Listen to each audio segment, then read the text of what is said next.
Okay, in this lesson we're going to go ahead and download and install Android Development Studio. So I'll go out to Google and Google Android Studio, and right away Android.com comes up. So I'll go to the Android.com website and it detects that I'm on the Windows platform. So I'm going to go ahead and download the software.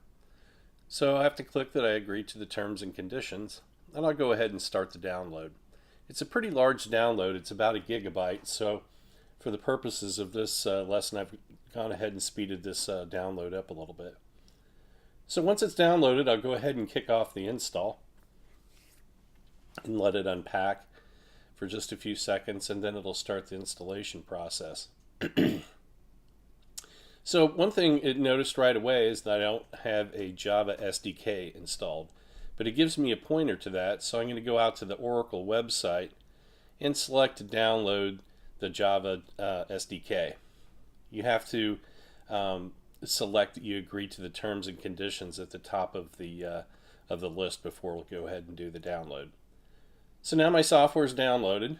I'll go to my download directory and kick off the install for the Java SDK. It's not a very long installation process, so we'll go ahead and let it run through that. It's unpacking some files now, and once it extracts all the files it needs, it'll run through the installation process. So it's pretty quick. It's done with the installation process. So now I'll go back and pick up my installation of the Android Studio.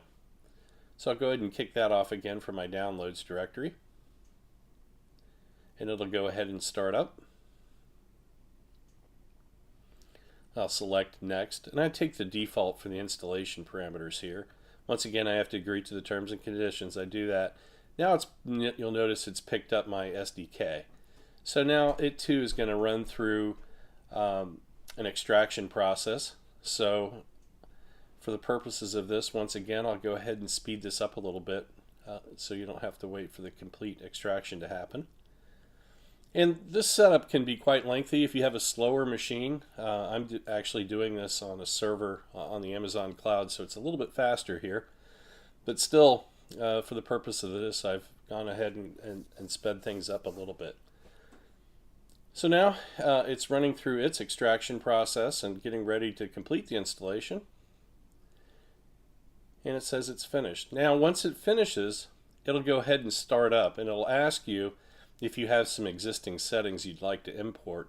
I don't in this case. This is a brand new machine, so it's going to go ahead and start up the process. And the first thing it does is it's going to download and install the latest API for Android. So we'll let it go ahead and install that, and it'll finish up. Gives me some notes of what it's done on the install, and there we go.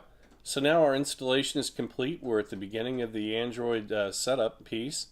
In the next lesson, I'll show you how to go ahead and start up Android Studio and start our sample program.